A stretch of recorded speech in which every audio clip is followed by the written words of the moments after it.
At some point down the line, the narrative changed to be around climate. What was the narrative prior to that? What was the justification they were giving in order to push, this kind of more control from the top down? Yeah, immediately preceding climate and environment, actually the Cold War was the pretext for having this incredibly large, incredibly powerful federal government. In fact, you see a very clear break when the Club of Rome met in 1991 as the Soviet state and the Eastern European communist states were collapsing. The Club of Rome, very, very powerful elitists. Obviously, Mikhail Gorbachev was there. You had many prominent Americans, people like Al Gore.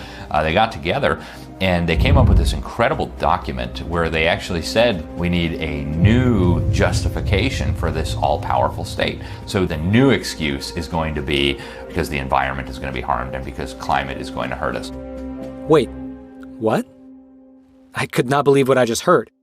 Did world leaders really lay out this globalist plan in plain English in a physical book way back in 1991? I went on Amazon, and there it was, The First Global Revolution, which states, and I quote, "In searching for a common enemy to unite us, we came up with the idea that pollution, the threat of global warming, water shortages, famine, and the like would fit the bill.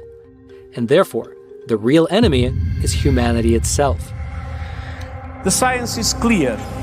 We are getting dangerously close to the point of no return. The science is very clear. This natural world is severely endangered. Code Red for Humanity is not a group of political officials, elected officials.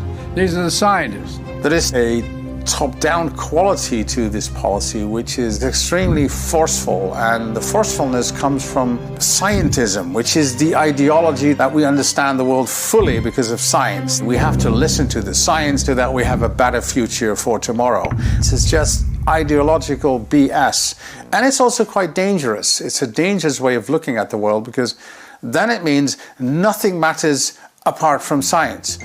Culture doesn't matter, history doesn't matter, religion doesn't matter, social interaction doesn't matter, nothing matters but science.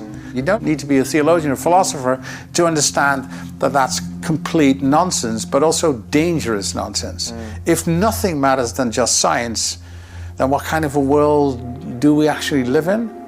History is truly at a turning point. In times of crisis, the role of governments is more important and more relevant than ever. The World Economic Forum is actually a critical part of implementing this UN agenda. Some years ago, they became a strategic partner of the UN in the implementation of Agenda 2030.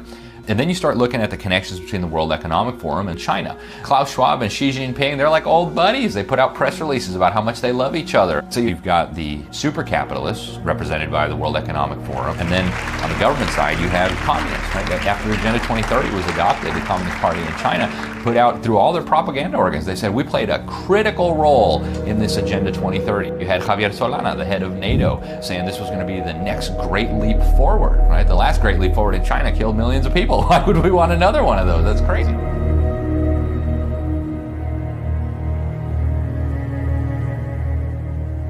So you have communists and super capitalists all coming together and working on this one sustainable development agenda. And that should make us all pause and say, well, wait a minute, that doesn't make sense on the surface. What's going on here? China is a powerful example of what can be achieved when national governments make environmental protection a top priority. The motivations of those who are pushing this agenda, many of them tend to emulate countries like China, which have abysmal environmental records. This is a country that has massive pollution problems. They don't seem to care about rivers and lakes and streams. There's all sorts of toxins pouring into them. In actuality, I would say their envy of China is more to do with their control over their population and control over politics than it has to do with the environment. In looking at this, it looks like the environment's a tool to achieve power more than it is an end goal of itself to actually protect nature.